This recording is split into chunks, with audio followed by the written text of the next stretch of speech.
بسم اللہ الرحمن الرحیم۔ محترم ناظرین السلام علیکم۔ اہل سرسار کی ایک قوم جسے قوم سبا بھی کہا جاتا ہے، اللہ تعالیٰ کے بے شمار نعمتوں کے اندر زندگی گزار رہی تھی۔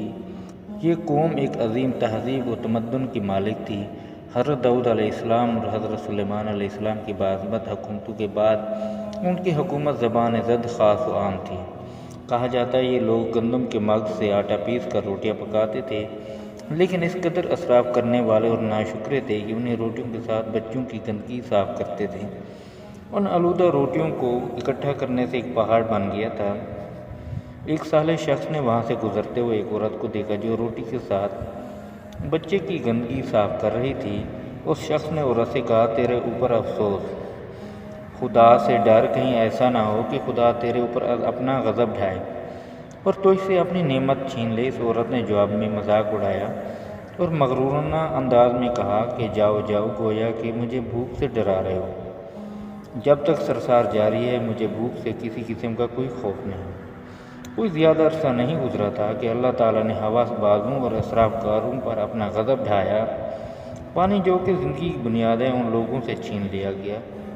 قحط نازل ہوا، بات یہاں تک پہنچ گئی کہ ان کی ذخیرہ کی ہوئی تمام غذا ختم ہو گئی۔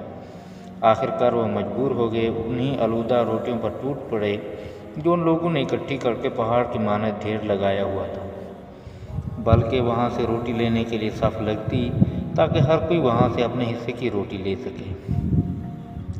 کفران نعمت، قحط اور ان کی بدحالی کے بارے میں متعدد روایات موجود ہیں۔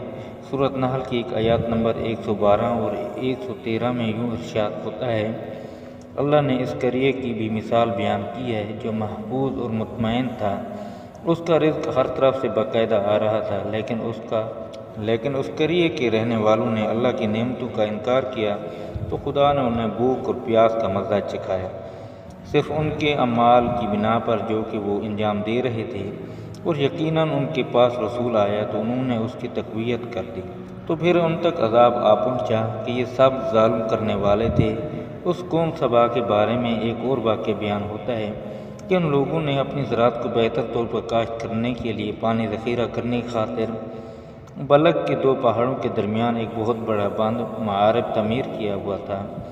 سوراخ اور دوسرے پہاڑوں سے گزرا ہوا پانی اس بند میں آ کر وافر مقدار میں جمع ہو جاتا تھا۔ قوم سبا نے اس پانی سے صحیح طور پر استفادہ کرتے ہوئے وسیع و عریض اور بہت سے خوبصورت باغات لگائے اور کھیتی باڑی کی رونق بخشی۔ ان باغات کے درختوں کی شاخیں اس قدر پھلوں سے لدی ہوئی تھیں کہ کہتے ہیں کہ اگر کوئی شخص سر پر ٹوکری رکھ کر ان کے نیچے سے گزرتا، پھل خود بخود ٹوکری میں گرنا شروع ہو جاتے اور قلیل مدت میں ٹوکری تازہ پھلوں سے بھر جاتی۔ اس قوم کے بہت سارے دیہات اور قریے تھے جو بہت آباد اور آپس میں جڑے ہوئے تھے، لیکن نعمتوں کی کثرت نے انہیں شکر کرنے کی بجائے سرمست اور غافل کر دیا تھا، یہاں تک کہ ان کے درمیان بہت بڑا طبقاتی نظام وجود میں آ چکا تھا۔ ان میں سے صاحب اقتدار لوگوں نے کمزور اور ضعیفوں کا خون چوسنا شروع کر رکھا تھا، یہاں تک کہ ان لوگوں نے خدا سے ایک احمقانہ التماس کیا جس کا ذکر سورۃ سبا کی آیات نمبر 19 میں ملتا ہے۔ انہوں نے کہا، خدایا ہمارے سفروں کے درمیان فاصلہ زیادہ کر دے۔ انہوں نے اللہ تعالیٰ سے یہ التماس اس لیے کی تاکہ غریبوں، بے نوا لوگ عمرہ اور ثروت مندوں کے ہمراہ سفر نہ کریں۔ ان کی خواہش یہ تھی کہ آبادیوں کے درمیان خشکی ہو اور فاصلہ بہت زیادہ ہو تاکہ تہی دست اور کم آمدنی والے لوگ ان کی طرح سفر نہ کر سکیں۔ اللہ تعالیٰ نے ان مغرور پیٹ کے پجاریوں پر اپنا غضب نازل کیا۔ بعض تواریخ کے مطابق ان مغرور لوگوں کی آنکھوں سے دور صحرائی چوہوں نے معارب نامی بند کی دیواروں پر حملہ کر کے انہیں اندر سے کھوکھلا کر دیا۔ ادھر سے بارشیں زیادہ ہوئیں جن کی وجہ سے سیلاب آ گیا اور اس بند میں پانی بہت زیادہ اکٹھا ہو گیا۔ اچانک بند کی دیواریں ٹوٹیں، اس سے ایک بہت بڑا سیلاب آیا جس میں تمام دیہات، آبادیاں، مال مویشی، باغات، کھیتیاں، ان کے محل اور گھر پانی میں غرق ہو کر نابود ہو گئے۔ ان کے باغات اور زراعت میں سے صرف کچھ پیلوں اور بیری کے درخت اور کچھ جھاڑیاں بچی تھیں۔ خوش الحان پرندے وہاں سے کوچ کر گئے، جبکہ الو اور کووں نے قوم سبا کے کھنڈرات میں اپنے گھونسلے بنا لیے تھے۔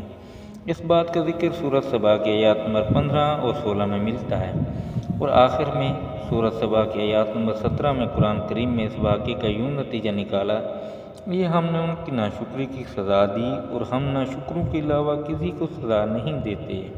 دوستو، امید کرتا ہوں آپ کو میری ویڈیو پسند آئی ہوگی۔ اگر ویڈیو پسند آئی ہو تو میرے چینل کو لائک اور سبسکرائب ضرور کرنا۔ اللہ حافظ، ملتے ہیں ایک اور ویڈیو کے ساتھ۔